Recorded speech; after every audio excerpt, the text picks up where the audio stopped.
তাওরাতের আলেম কিংকর্তব্য বিবরণের মধ্যে পড়ে গেল। মনে মনে ভাবলো, হায় হায়, এই তাওরাত কিতাব যখন পড়তে শুরু করলাম, প্রথম পৃষ্ঠার মধ্যে মুহাম্মাদুর রাসূলুল্লাহ সাল্লাল্লাহু আলাইহি ওয়াসাল্লামের নাম দেখলাম 3 বার। মনের মধ্যে হিংসাত্মমূলক ঘটনা হয়ে যাওয়ার কারণে নাম 3টা আমি কেটে দিয়ে দিলাম। মনে মনে ভাবলাম, যেহেতু এটা হলো মুসা পয়গম্বর কিতাব, এর মধ্যে আবার মুহাম্মাদের নাম, এই জন্য নামটা আমি কেটে দিলাম। কেটে দেওয়ার পরে দেখা গেল 6 বার। 6 বার নামটা কাটলাম, কাটার পরে দেখা গেল 12 বার। না না, তাওরাতের আলেম মনে মনে ভাবতেছেন এই নামটা রাখা যাবে না, নামটা আবারও কেটে দিয়ে দিব। তাওরাতের আলেম সঙ্গে সঙ্গে ওই 6 বার 12 বার নামটা আবার কলমের খোসা দিয়ে কেটে দেয়। কাটার পরে দেবার 4র্থ নম্বর পৃষ্ঠা যখন পড়ার জন্য উল্টাইছে, আমার আর আপনার রহমতের পয়গম্বরের নাম ওই জায়গার মধ্যে থেকে 24 বার। তাওরাতের আলেম চিন্তা ভাবনা করলো, কি ব্যাপার রে, দেখলাম হলো 3 বার, হইল 6 বার, তারপরে 12 বার, তারপরে 24 বার। না না, নামটা রাখা যাবে না। তাওরাতের আলেম যখন পকেট থেকে কলমটা বার বের করে যখন মুহাম্মাদের নামটা কাটার জন্য আবার যখন প্রস্তুত গ্রহণ করলো, সঙ্গে সঙ্গে তার হাতের মধ্যে থেকে কলমটা জমিনের মধ্যে পড়ে যায়। কলমটা যখন জমিনের মধ্যে পড়ে গেল, তাওরাতের আলেম মনে মনে ভাবলো, ব্যাপারটা কিনা, হাত তো আমার ঠিকই রয়েছে, হাতের মধ্যে তো আমার প্যারালাইসিস আক্রান্ত করো নাই, সুন্দর হাত, তার মধ্যে কলমটা কেমনে ফসকে পড়ে গেল। নতুন করে কলমটা উঠায়া আবার ওই মোহাম্মদ নামটা কাটবে, বিদায় কলমটা উঠানোর জন্য আবার নতুন করে তাওরাতের আলেম সঙ্গে সঙ্গে কলমটা হাত দিয়ে ধরার জন্য হাতটা নিচের দিকে দেয়। সঙ্গে সঙ্গে হাতের মধ্যে প্যারালাইসিস আক্রান্ত করছে, হাতের মধ্যে শক্তি নাই, কলমটাও নিজ জমিন থেকে একটু অন্যদিকে সরায় চলে যায়। সুবহানাল্লাহ বলে। আসমানি গায়েবী আওয়াজ থেকে চলে আসলো, কি ব্যাপার রে তাওরাতের আলেম, কোন জায়গার মধ্যে তুমি হাতটা লাগাইছো? যেই জায়গার মধ্যে তুমি হাতটা লাগাইতে চাইতেছো, এই মুহাম্মদ নামটা দুনিয়াতে না আসলে এই যে তাওরাত কিতাব যে তুমি যেটা পড়তেছো, তাওরাত কিতাব কেন, তাওরাত কিতাব যাকে দেওয়া হয়েছে ওই লোকটাকেও দুনিয়াতে আল্লাহ পাঠাইতেন না।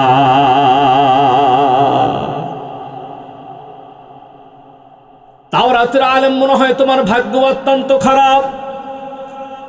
এই তো কথা বলার পরে তাওরাতের আলেমের মনের মধ্যে ধুরু ধুরু চিন্তা ভাবনা শুরু হয়ে গেছে। মনে মনে চিন্তা ভাবনা করলো, মনে হয় অত্যন্ত ক্ষতির মধ্যে আমি পড়ে গেলাম। না না, দেখি তো আওয়াজটা কোন জায়গায় থেকে চলে আসলো। ডান দিকে খেয়াল করে দেখে, ডান দিকেও কোনো মানুষজন নাই। বাম দিকে তাকায় থেকে দেয়, বাম দিকে কোনো লোকজন নাই। পেছন দিকে তাকায়, কোনো মানুষজনের আনাগোনা খুঁজে পাওয়া যায় না। সামনে তো কোনো লোকই নাই, উপর দিকে কোনো মানুষ পাওয়া যায় না। চতুর্দিকে যখন চতুর্পাশে লোকজন না পাইলে তখন তার অন্তর মধ্যে আরো কম্পন সৃষ্টি হয়ে গেল।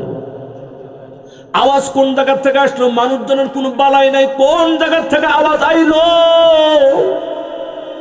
অত্যন্ত বড় কঠিন বিমর্ষ অবস্থার ভিতরে পড়ে গেল তাওরাতের আলেম। সঙ্গে সঙ্গে তাওরাত কিতাবটা বন্ধ করে বুকের সাথে মিলাইয়া এলাকার ভিতরে একজন সিনিয়র আলেম আছে, ওই আলেমের কাছে পর্যন্ত চলে গেল।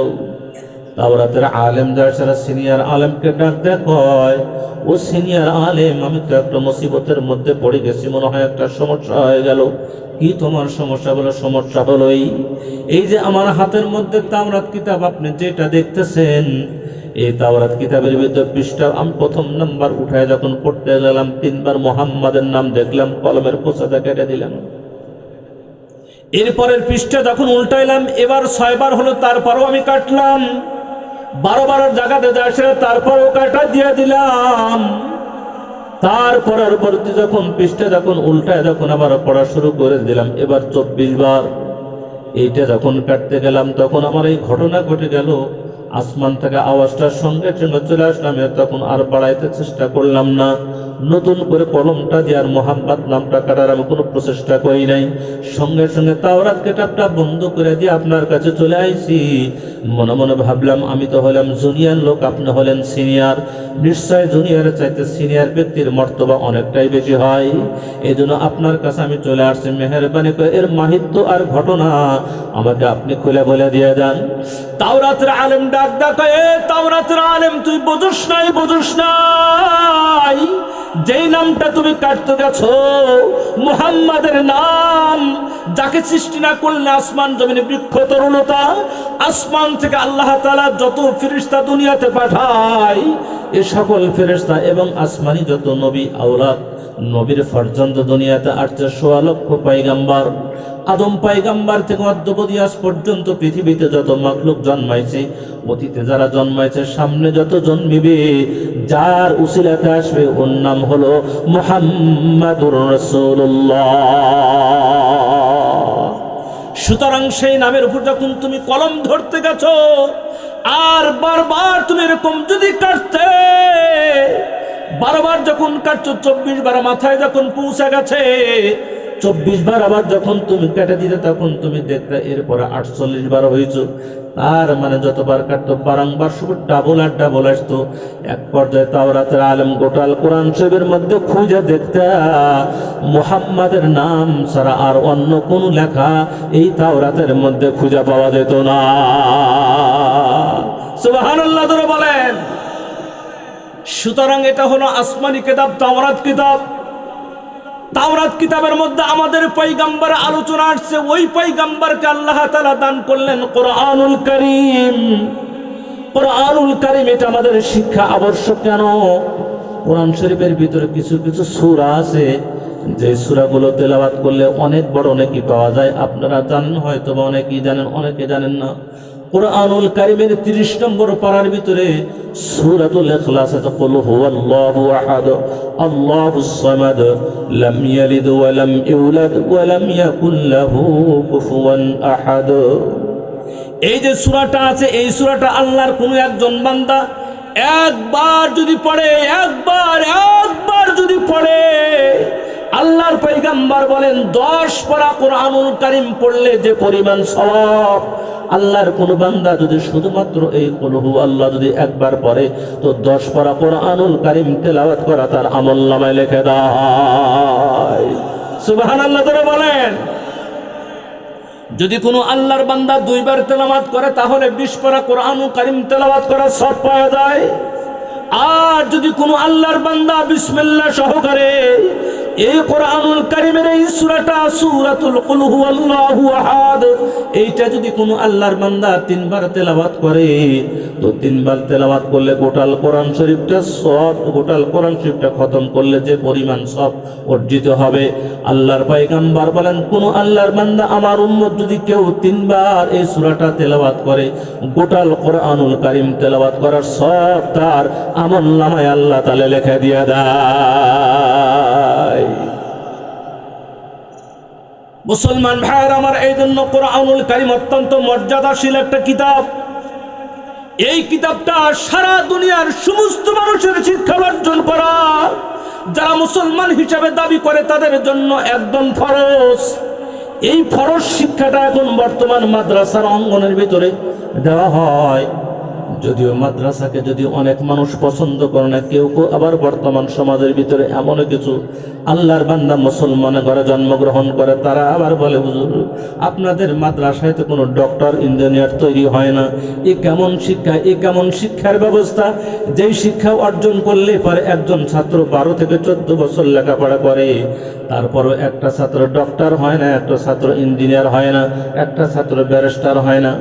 আমি তাদেরকে জবাব দেব হলে একটা কথার মাধ্যম দিয়ে, আমার ভাইজান, আপনি শিক্ষিত মানুষ হয় কেন গন্ডমন্ড মূর্খর পরিচয় দেন?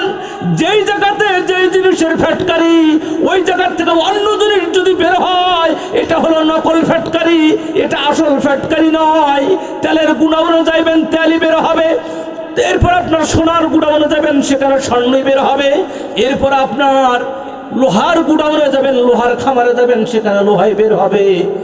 এরপরে মুরগির খাদ্যর গোডাউনে গেলে সেখানে কিন্তু আপনি সাবান পাইবেন না। তার মানে হলো যেখানে যে শিক্ষা অর্জন দেওয়া হয় ওই শিক্ষার মানুষই ওই জায়গাটা তৈরি করা হয়। এই জায়গার ভিতরে যদি কোনো আল্লাহর কোনো বান্দা ডক্টর, ইঞ্জিনিয়ার, এফারেন্স, এরপর আপনার যত ডাক্তারি বলেন না কেন, কোন জাগতিক শিক্ষার অধিকারী যদি কোনো আল্লাহর বান্দা নাও হতে পারে, কিন্তু এই জায়গার থেকে এমন এমন এমন এমন মানুষ বের হবে যাদের কালেকশন আর যাদের সম্পর্ক মহান আল্লাহ রাব্বুল আলামিনের সঙ্গে হয়। মুসলমান ভাইয়েরা আমার, এই জন্য সুতরাং মাদ্রাসার এই শিক্ষাটাকে বর্তমান কিছু কিছু মানুষেরা নিষ্প্রয়োজন মনে করে, কিন্তু আমি মনে করি শোনো আল্লাহর বান্দা, তুমি যেই শিক্ষার শিক্ষিত হও না কেন, ডক্টর হও আর তুমি ব্যারিস্টার হও, মাস্টার হও, ইঞ্জিনিয়ার হও, তোমার মধ্যে কোরআন শিক্ষা যদি তোমার ভিতরে না থাকে তাহলে তুমি মনে করবা আজও পর্যন্ত তুমি সুশিক্ষায় শিক্ষিত হতে পারো না। কারণ আল্লাহর পয়গম্বর বলেন কোরআনের শিক্ষা ছাড়া মানুষ মূর্খ মূর্খ মূর্খ। যে লোকটা মুসলমান হওয়ার পরে দিয়া আজ পর্যন্ত 70 বছর বয়স হয়ে গেল, ডাক্তার হয়েছে, ওযুর ফরজ জানো না বেটা, ইঞ্জিনিয়ার হয়েছে, আজ পর্যন্ত ওযু কেমনে করতে হয় এটা তুমি শিক্ষা অর্জন করতে পারো নাই। তুমি ব্যারিস্টার হয়েছে, আজ পর্যন্ত গোসলের মধ্যে কয়টা ফরজ, নামাজের মধ্যে কয়টা ফরজ, নামাজের মধ্যে কয়টা ওয়াজিব, কেমনে রুকু করতে হয়, কেমনে সিজদা করতে হয়, রুকুর মধ্যে কোন তাসবিহটা আছে, সিজদার ভিতরে কোন তাসবিহটা আছে, 2 রাকাতের মাঝখানে বসার ভিতরে কোন তাসবিহটা আছে, 2 সিজদার মাঝখানে বসলে কোন তাসবিহটা আছে, এইটা তুমি জানো না। তুমি ডাক্তার হয়েছে, তোমার ওই ডাক্তারি ছাতা এটা কিয়ামতের ময়দানে কোনো দাম থাকবে না। যখন তুমি শরীয়তের একদম নিকটতম মাসালাগুলো যখন তুমি না জানবা, ততক্ষণ পর্যন্ত তোমার ওই শিক্ষার কোনো আল্লাহর কাছে দাম না। সুতরাং আমাদেরকে কোরআনুল কারীমের এই শিক্ষা এটা অর্জন করতে হবে, এবং সেটা ভ্রাম্যমান মাদ্রাসা দিয়ে হবে না। এটা অ্যাকচুয়ালি মাদ্রাসার ওলামায়ে কেরামের নিসবতের ভিতরে আমাদেরকে যেতে হবে। শুধুমাত্র বই পড়ে বড় বড় পণ্ডিত হইবেন, এই পণ্ডিতের খাওয়া নাই। বুঝেন নাই কথা? বই পড়েই যদি বড় বড় পণ্ডিত হওয়া যায়, বই পড়লেও যদি মুহাদ্দিস হওয়া যায়, বই পড়লেও যদি মুফতি হওয়া যায়, বই পড়লে যদি আলেম হওয়া যায়, তাহলে তুমি কেন বোঝো না একজন রাজমিস্ত্রিও সেও তো ইচ্ছা করলে রাজমিস্ত্রির ক্যাটালগ দেখে দেখা সে রাজমিস্ত্রি হতে পারে। কেন একটা রাজমিস্ত্রি হেল্পার আর একটা কেন সেই রাজমিস্ত্রির যে ম্যানেজার আছে বা যে হেড রাজমিস্ত্রি আছে তার সহবত অর্জন করতে হয়, তার সান্নিধ্যে থাকতে হয় 6 মাস, 1 বছর, 2 বছর, 3 বছর থাকার পরে তারপরে তাকে অনুমতি দেয় তুমি এখন ইটটা কাটতে পারবে। ঠিক না বাড়ি জোরে বলেন? হ্যাঁ, দুনিয়াদারি আপনার কাঠমিস্ত্রি, সেও একটা কাঠমিস্ত্রি থেকে সহবত অর্জন করে। আপনি যেই কাজই বলেন না কেন দুনিয়াদারি, প্রত্যেকটি কাজের সেই দিকের দক্ষতা যেই লোক, সেই লোকের সাথে অবশ্যই আপনাকে সময় দিতে হবে। আপনি পাঞ্জাবি বানাইবেন, শার্ট বানাইবেন, দর্জির যে মাস্টার আছে, কাটিং মাস্টার, তার সাথে আপনাকে সময় দিতে হবে। নাহলে একদিনে আপনি বই পড়ে যায় সেটা কাটতে শুরু করবেন, পিঠে আর পেটনের অভাব থাকবে না। বুঝেন না? এমন জামা বাইনা দিবেন না, বাপের জন্য বানায় দিবেন ছেলেরই লাগবে না। বুঝেন না কথা? তাহলে দুনিয়ার জাগতিক শিক্ষা, দুনিয়ার প্রত্যেকটি কাজ যদি একজন আর একজনের সহবত অর্জন শিখতে হয়, একজন আর একজনের কাছে সময় লাগানোর প্রয়োজন হয়, আপনি মাসালা শিখবেন, কোরআন হাদিস শিখবেন, এই রুমের মধ্যে বসে থেকে বই পুস্তক পড়ে পড়ে আলেম হওয়ার চেষ্টা করতেছ না, এটা আলেম হওয়া যাবে না। সাময়িক কিছু শিক্ষা অর্জন করতে পারো, কিন্তু আলেমের সাথে সাধারণ বই পুস্তক পড়ে আলেমদের সাথে টক্কর দেওয়ার চেষ্টা করিও না। আলেমদের সাথে টক্কর দেওয়ার চেষ্টা করিও না, নাহলে এমন কাম হইব তো আবুল তো বাউল সে ফাউল হয়ে যাবে। হয়েছে না? কয়েকদিন আগে কোরআনের তফসির করে, কোরআন শরীফের তফসির করে। কোরআন শরীফ তফসির করবে কারা? যারা কোরআনের মুফাসসির, দীর্ঘ 14, 15, 16 বছর পর্যন্ত যারা লেখাপড়া করেছে। আমরাও তো বলতে পারি না আমরা কোরআন শরীফ তফসির করব, আমরা তো মুফাসসির না। মুফাসসির না হযরত ওনারা তাফসিরের বই লেখা গেছেন, সেইটা আমরা পড়ি। আমাদেরকে মুফাসসির, বর্তমান মুফাসসির আবার কি? মুফাসসিরের লেখাপড়া করছে তাই তাকে মুফাসসির বলা যেতে পারে না। মুফাসসির তো চলেই গেছেন ওনারা, অথচ হেরা মুফাসসির শিখছে। জিন্দেগিতে কোনোদিন মাদ্রাসার বারান্দায় কোনোদিন যায় নাই, কোনো আলেমের সহবত অর্জন করে নাই। এই সকল বাটপার আর চিটার আর ফাউল আর বাউল যারা কোরআনের তাফসীর করে এদেরকে ডাঙ্গাবাজি মারতে হবে, খেদাই দিতে হবে, না হলে এ জাতির শিক্ষা পাবে না, শিক্ষা পাবে না। মাদ্রাসায় লেখাপড়া কোনো কারবার নাই, যা সেরা কোরআন হাদিসের তাফসীর। আইরে বেহায়া বলতেছে আল্লাহ শুধু নাসফারি বলছে। নাউযুবিল্লাহ বলেন, নাউযুবিল্লাহ বলেন। কুল আউযু বিরাব্বিন নাস মালিকিন নাস ইলাহিন নাস মিন শারিল ওয়াসওয়াসিল খান্নাস আল্লাযী ওয়াসফিসু ফিসু। বলতেই তো পারে না কোরআনের একটা আয়াত শুদ্ধ করে, যে লোকটা বলতে পারে না তার তাফসীর এটা সঠিক, এটাও আমাদের দেশের কিছু কিছু লজ্জাহীন মুসলমান, কিছু কিছু বেয়াকুব মুসলমান, তারা মনে করে তার তাফসীরটাই সঠিক। ই আবার কত নম্বর বেহায়া, কত নম্বর বেহায়া। নাম হলো তার আবুল, কাম করা সব ফাউল। বুঝেন নাই কথা?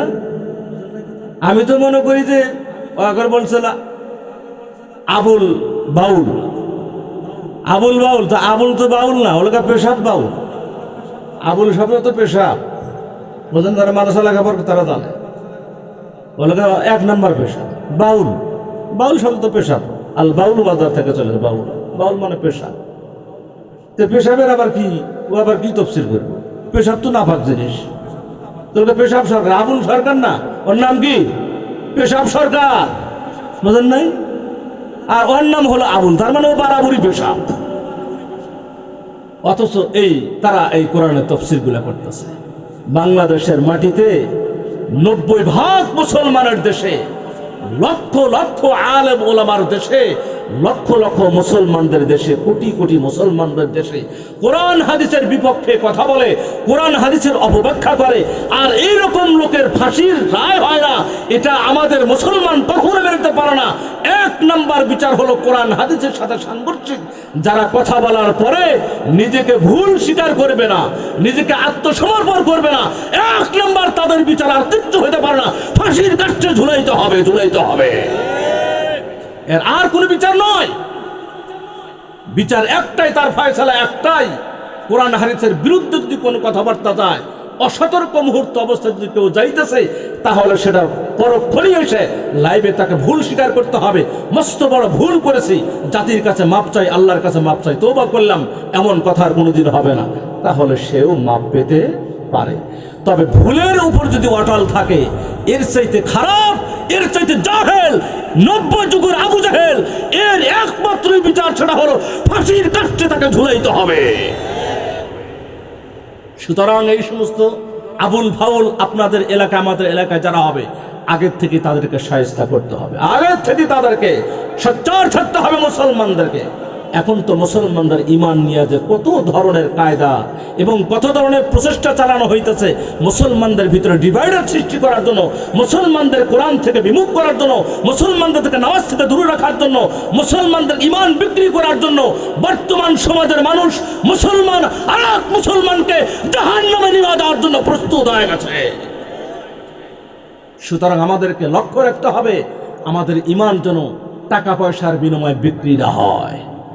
সামনে আসতেছে টাকার মাধ্যম দিয়ে মানুষ ইমান বিক্রি করবে, ইমান বিক্রি করবে মাত্র 500 টাকার কারণে, এক প্যাকেট সিগারেটের কারণে সঠিক জায়গাতে সমর্থন না নিয়ে ভুল জায়গাতে সমর্থন করবে। এই এলাকার সকল মুসলমানদেরকে আমি আজকের মাহফিল থেকে বলতে চাই, আপনারা ভালো করে একটা কথা খেয়াল করবেন, আপনার সমর্থনটা ভালো মানুষের পিছনে যদি না হয়, খারাপ লোকের পিছনে হইলে ওই লোকটা ভবিষ্যতে যত অপকর্ম করবে সব ভাগ আপনাকেও নিতে হবে, নিতে হবে। সুতরাং রায় সমর্থন জেনে বুঝা, কোরআন হাদিস বুঝে, উলামায়ে কেরামের থেকে শুনে আপনাকে রায় দিতে হবে। যেমন ঠিক না ব্যাঠিক? আর যেমন ঠিক না ব্যাঠিক? আমি বলছি না অমককে ভোট দেন, অমককে দিন না, আমি তা বলছি না। আমার কথা হলো আপনি দেখবেন কোন মানুষটা ভালো, কোন মানুষটা খারাপ। এবারকার অবস্থা অন্যরকম, এই জন্য মেহেরবানি করে আপনাদেরকে বলবো, আপনারা প্রত্যেকটি মানুষ সৎ কাজের দিকে অগ্রসর হবেন, সবাই সৎ কাজে সমর্থন দিয়ে দেবেন, সৎ কাজে কেউ কখনো পায়তারা করবেন না। মুহতারাম হাজিরিন, এই জন্য বাংলাদেশে আমাদের এই কোরআনের দুশ্মনদের অভাব নাই, কোরআনের দুশ্মনের অভাব নাই। তবে একটা জিনিস ভালো করে শোনেন, একটা জিনিস ভালো করে শোনেন মুসলমান, কোরআন এবং হাদিস ওলামায়ে ইকরামের শত্রুরা পূর্বে ১৫০০ বছর পূর্বে যেরকম অবস্থা হয়েছিল, আজও পর্যন্ত গুণে গুণে মানুষ যারা বেহায়া পথে, ওলামায়ে ইকরামের বিপরীত পথে, ওলামায়ে ইকরামের শত্রুতা করার কারণে ঠিক ওই রকমই ব্যবস্থা হইতেছে। ঠিক না ব্যাটি? যারা বলেন ঠিক না ব্যাটি? সুতরাং অপরাধ করলে, জুলুম আর স্বৈরাচার হইলে তার জীবনের নিরাপত্তা তত বিলীন হয়ে যাবে, বিলীন হয়ে যাবে। এইটা অর্জন করার জন্য, এই কথাটা বোঝার জন্য আপনাকে ২০০-৫০০ বছর আগের ইতিহাস খোঁজার কোনো প্রয়োজন নাই। স্বৈরাচার, জুলুম, নির্যাতন, নিপীড়ন, মানুষের বুক খালি করা, হাজার হাজার মা বোনদেরকে বিধবা করে দেওয়া, লক্ষ লক্ষ সন্তানদেরকে ইয়াতিম করে দেওয়ার কারণে, জুলুম নির্যাতন করার কারণে, মানুষের উপরে অন্যায় অবিচার করার কারণে দেশের মাটিতেও থাকার ভাগ্য হয় নাই, ভারতে চলে যেতে বাধ্য হয়ে গেছে। সুতরাং যেই হোক না কেন, সে যেই হোক না কেন, অন্যায় অবিচার করার পরে দিয়া বাংলাদেশের মানুষ এখন ভালোই বোঝে কোন লাইনে কে হাঁটে।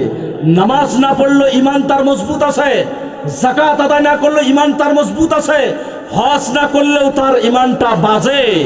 সুতরাং এই দেশের মানুষ নামাজ, রোজা, হজ, যাকাতে দুর্বল থাকলেও আলেম ওলামাদের সাথে কটাক্ষ ব্যবহার করবে, কোরআন হাদিসের অপব্যাখ্যা করবে, নবী রাসূলদের সাথে কটূক্তিমূলক কথা বলবে। এটা বাংলাদেশের মুসলমান নামাজ না পড়লেও এই ধরনের কুমঙ্গল মুসলমানদেরকে, কটাক্ষ করা মুসলমানদেরকে, জাতি নব্য ফেরাউনদেরকে মুসলমানরা কখনো মেনে নিবে না, মেনে নিবে না। মুসলমান ভাইয়েরা, এই জন্য আমাদেরকে হুঁশিয়ার এবং সাবধান হতে হবে। আমাদের ইমান যেন কেউ বিক্রি করার সুযোগ না পায়, ইমানটা যেন কেউ বিক্রি করার সুযোগ না পায়। মুহতারাম হাজরিন, বড় চিন্তা করার ব্যাপার হলো এইটা যে আজকে মুসলমানদের দেশে যা কিছু হইতেছে, হিন্দু, খ্রিস্টান, বৌদ্ধ, নাসারাদের দেশেও এমনটা হয় না। আফসোস আর পরিতাপের বিষয়। আমরা দাবি করি আমরা মুসলমান, আমরা দাবি করি আমার বাপ মুসলমান, আমরা দাবি করি আমি মুসলমান ঘরের সন্তান। এ তুমি কেমন মুসলমান ঘরের সন্তান? তুমি কেমন মুসলমান? তোমার সামনে নবীকে গালি দেওয়া হয়, তোমার সামনে জাতির উলামাকে গালি দেওয়া হয়, তোমার রক্তের মধ্যে কেন রক্তক্ষরণ হয় না? কেন হয় না? আল্লাহর আদালতে তোমাকে জবাব দিতে হবে, জবাব দিতে হবে। এই জন্য মুসলমান ভাইয়েরা, আমাদেরকে রাসূলের মহাব্বত আর ভালোবাসা, কোরআনের তাজিম আমাদের ভিতরে নিয়ে আসতে হবে। নইলে আমরা কখনো কিয়ামতের দিন আমরা আল্লাহর কাছে কখনো ইমানদার হিসাবে, মুসলমান হিসাবে ওঠার কোনো সুযোগ থাকবে না। পয়গম্বর মুহাম্মদুর রাসূলুল্লাহ সাল্লাল্লাহু আলাইহি ওয়াসাল্লাম আল্লাহর পয়গম্বরকে কিভাবে সাহাবায়ে কেরাম ভালোবেসেছেন দেখেন। ১৫০০ বছর পূর্বের ইতিহাস আপনারা দেখলে পরে বুঝতে পারবেন যে আমাদের পয়গম্বরের সাহাবায়ে কেরাম, লক্ষাধিক সাহাবায়ে কেরাম পয়গম্বরকে কেমন ভালোবেসেছেন আপনারা জানেন। আল্লাহর পয়গম্বর মুহাম্মদুর রাসূলুল্লাহ সাল্লাল্লাহু আলাইহি ওয়াসাল্লাম মক্কা থেকে যখন মদিনাতে হিজরত করে চওড়া করে দিয়ে দিলেন, হযরত আবু বকর সিদ্দিক রাদিয়াল্লাহু তাআলা আনহুকে ৩ মাস পূর্বে আল্লাহর পয়গম্বর বলে দিয়েছিলেন, ওগো আবু বকর, আমার শ্বশুর, আমার বাল্যবন্ধু, আপনাকে বলে দিলাম হয়তোবা যে কোনো মুহূর্তে সামনে আমাকে আল্লাহ তাআলা মক্কা থেকে মদিনা থেকে হিজরত করার সময় হতে পারে, আপনি প্রস্তুত থেকে যান। আল্লাহর পয়গম্বর বলার পরে হযরত আবু বকর সবসময় প্রস্তুত রেডি হয়েছিলেন। ৩ মাস পরে আল্লাহর পয়গম্বর অসতর্ক মুহূর্তের ভিতরে একদিন হঠাৎ করে যায় হযরত আবু বকর সিদ্দিকের ঘরের দরজায় শুধু একবার বলছে আবু বকর, একবার লক করে বলছে আবু বকর। আবু বকর বলতে দেরি হয়েছে, আবু বকর দরজা খুলে দিতে দেরি হয় নাই। কথাটা শোনা যেরকম সহজ, অতটুকু সহজ না আমলটা করা। আপনি কেমন মুসলমান? বছরের পর বছর চলে যাইতেছে, 5 ওয়াক্ত নামাজটা আমরা সঠিকভাবে আদায় করতে পারি না। বাড়ির পাশে মসজিদ, আজান হয়, আল্লাহু আকবার, আল্লাহু আকবার, আজান হয়, এটা মুয়াজ্জিনের মুখ থেকে বের হয়, প্রকৃতপক্ষে আসলে মুয়াজ্জিনের কোনো কথা না। এটা হলো আল্লাহর কালাম। আল্লাহ তাআলা আপনাকে দিনের মধ্যে 5 বার করে ডাকে, আসো বান্দা, হাইয়া আলাল সালাহ, হাইয়া আলাল ফালাহ, আসো তুমি নামাজের দিকে, আসো তুমি কামিয়ার দিকে। আল্লাহ তাআলা এইটা বলেন, ওই কথাটা আপনার মুয়াজ্জিন সাহেব তার জবানটা মাইকের কণ্ঠটা বের করে দিয়ে দেয়। প্রকৃত এই কথাটা আল্লাহ তাআলা। আমার মুসলমান ভাইয়েরা, দিনের মধ্যে 5 ওয়াক্ত নামাজ চলে যাইতেছে। আমার বয়স এখন 60 বছর হয়ে গেছে। আজও পর্যন্ত আপনি খেয়াল করে দেখেন যে এখনো পর্যন্ত আমি 5 ওয়াক্ত নামাজটা সঠিকভাবে আদায় করতে পারি না। ফজরের নামাজ যদি না হয় জোহরের নামাজ পড়ি, আবার জোহরের নামাজ না হইলে হয়তো বা আসরের নামাজটা আদায় করি। 5 ওয়াক্ত নামাজের মধ্যে কেউ কেউ আছে ফজরের নামাজটা পড়ে দিনের কাজে বের হয়ে যায়, সারাদিন আর নামাজের কোনো তোয়াক্কা করে না। জোহরের নামাজটা নিজের সংসারিক কাজের মধ্যে চলে যায়, আসরের নামাজটা খানাপিনার মধ্যে চলে যায়, মাগরিবের নামাজটা হাল মজুরি কাজের মধ্যে চলে যায়, এরপরে ঈশার নামাজটা রান্না বান্না আর খানাপিনা আড্ডা খানার মধ্যে চলে যায়। এই যে চলে যাইতেছে করতে করতে আপনার জীবনটা পার হয়ে গেল। 60 বছরের মাথায় যখন আপনি পৌঁছে গেলেন, এবার মৌতের সময় চলে আসলো, আপনি একবারও আপনার মনের মধ্যে এটা পরিকল্পনা হইল না, হায় হায় আমার বাড়ির কাছে মসজিদের ইমাম সাহেব বারবার আমাকে ডাকে, মসজিদের মুয়াজ্জিন সাহেব বারবার আমাকে নামাজের জন্য তালকিন দেয়, কিন্তু আমি কয় ওয়াক্ত নামাজটা পড়লাম। আফসোস আর পরিতাপের বিষয়, এ মুসলমান, 5 ওয়াক্ত নামাজ আবার কোন মুসল্লি আমরা পড়ি, কিন্তু তাহাজ্জুদ গুজার, রাত্রি জাগরণ করা। আল্লাহর পয়গম্বর বলেন, একজন মানুষ আল্লাহ পাকের নৈকট্য লাভ করতে পারে একটা জিনিসের মাধ্যম দিয়ে, সবচেয়ে বড় সহজ, সেটা হলো আমার উম্মতেরা তোমরা ভালো করে শোনো, যারা 5 ওয়াক্ত নামাজ পড়া, ফজর নামাজ পড়া, তোমরা সবাই তোমরা কথাটা ভালো করে শোনো। আখিরুল লাইল কিয়ামুল লাইল, আখিরুল লাইল কিয়ামুল লাইল, শেষ রাত্রিটা তোমরা ওযু কইরা যায় নামাজ বিছা নামাজের মুসাল্লাতে দাঁড়াইয়া আল্লাহু আকবার বলে বান্দা যখন 2টা হাত বান্ধে, আল্লাহ তাআলা ডাকদা বান্দার চেহারার দিকে, মলিন চেহারার দিকে খেয়াল করে, বান্দা এবার সূরাতুল ফাতিহা তেলাওয়াত করে।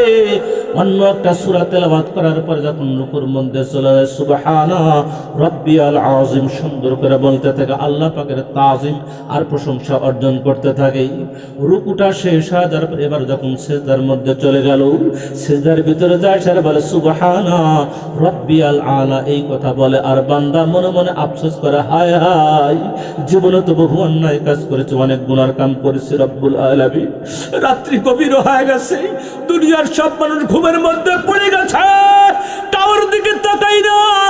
এই শীতের মৌসুমের ভিতরে সবাই যখন ঘুমের মধ্যে আরাম, ওই খেতা বালিশ ন্যাপ তোষক বিদেশি কম্বল সব ছাড়িয়া ঠান্ডা পানি দিয়ে আল্লাহর যে বান্দা ওযু কইরা মসজিদের ভিতরে যায়, সারা সালাতের জন্য খাড়া হয়ে যায়, অথবা নিজের ঘরের যে কোনো একটা কোণের মধ্যে যখন দাঁড়ায়, সে নামাজ যখন শুরু করে, সিজদার মধ্যে যখন আল্লাহর কদমে সিজদা দিয়া কয়, আল্লাহ জীবনে তো বহু ভুল করেছি, আমি কি জান্নাতে যাব না জাহান্নামে যাব? অতীতের আমলের দিকে খেয়াল করলে মনে হয় আর জান্নাতে যাওয়ার কোনো সুযোগ নাই। মাওলা ভয় হয় না, ওই জান্নাতে আমি ছাড়া আর জাহান্নামে টিকতে পারবো না। মাওলা গো, মেহেরবানি করে অতীতের জীবনের গুনাহ তুমি আমাকে মাফ করে দিয়ে দাও। চক্ষু ভিজা, চোখ দিয়া গড়গড়া যখন বান্দার পানিগুলো চোখের ফোঁটা দিয়া পড়তে থাকে, আল্লাহ তাআলা ডাক হয়, বান্দা আর কান্দিস না রে বান্দা, তোর চোখের পানি আমার কুদরতের কদমের মধ্যে লেগে গেছে, জীবনের সবগুলো গুনাহ তোকে মাফ করে দিয়ে দিলাম। এই মুহূর্তে বান্দা যদি ইন্তেকাল হয়ে যায় তো সোজা আল্লাহর জান্নাতের মালিক হয়। আমার মুসলমান ভাইয়ারা, এই জন্য আফসোস আর পরিতাপের বিষয়, আমরা আখিরুল লাইল কিয়ামুল লাইল, আখিরি রাত্রে আমরা কেউ জানাই না। আমি দাবি করি আমি একজন মুসলমান, 5 ওয়াক্ত নামাজ আমার ঠিক হয় নাই। আমি দাবি করি আমার বাবা মুসলমান, মায়ে মুসলমান, এখন আমার বয়স 60 হয়ে গেছে, আজ পর্যন্ত মুখের মধ্যে এক মুষ্টি আমি দাড়িটা লাগাইতে পারলাম না। এ তুমি কেমন মুসলমান? আগের জামানার আমাদের বাপদাদার ইতিহাস, মালটাতে বন্দী হয়ে গেছে আমাদের বাপদাদারা, মালটার বন্দির মালতলা এই দ্বীপশালার ভিতরে মালটার বন্দির ভিতরে চলে গেছে ওলামায়ে দেওবন্দ। ওলামায়ে দেওবন্দের আমাদের আব্বাজান, আমাদের পূর্ব উত্তরসূরি যারা ছিলেন, ওলামায়ে দেওবন্দকে বলা হয়েছে, এই আসো তুমি আমাদের দিকে চলে আসো, দাড়িটা কাইটা ব্লেড দিয়ে ক্লিন শেভ করে দেওয়া হবে, অথবা কেসি দিয়ে তোমার দাড়িগুলো কেটে দেওয়া হবে।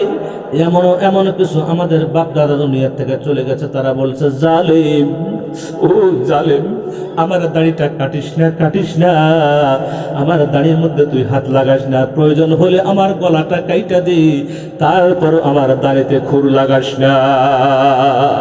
এ মুসলমান যুবক ভাইরা, আজকে তোমরা দাঁড়াইছো, তোমাদের বয়স যখন 17-18 বছর চলতেছে, মনে মনে ভাবতেছো হয়তো এখনো পর্যন্ত দাড়ি রাখার আমার সময় হয় নাই।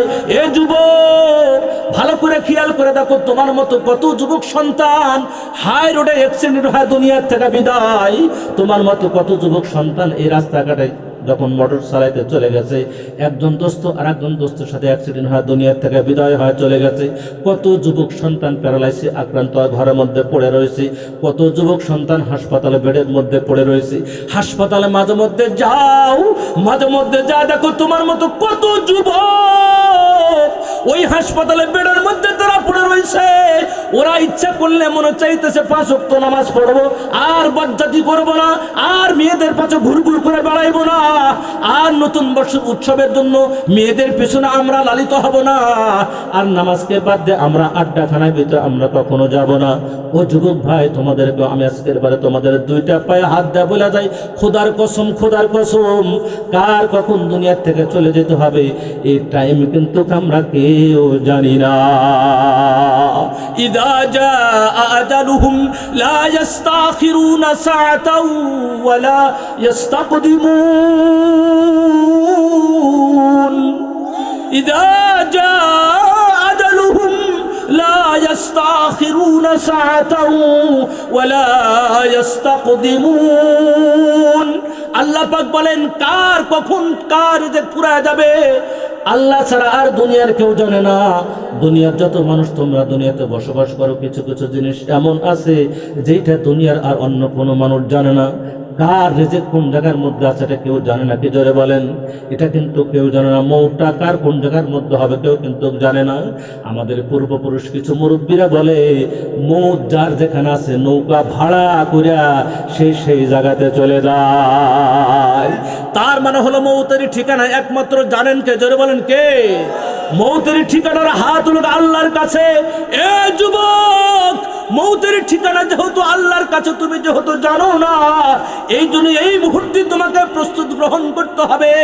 আগামী কাল যদি আমার মৃত্যুটা হয়, আমি কি আমল করলাম যে আমলটা নিয়ে আমি কবরের জগতে যাই, সেটা বলবো, আল্লাহ আমি একজন মুসলমান, এত এত এত এত এই আমলগুলা তোমার দরবারে নিয়ে চলে আসছি, একবার একটু যোগ বিয়োগ করে দেখেন না কেন।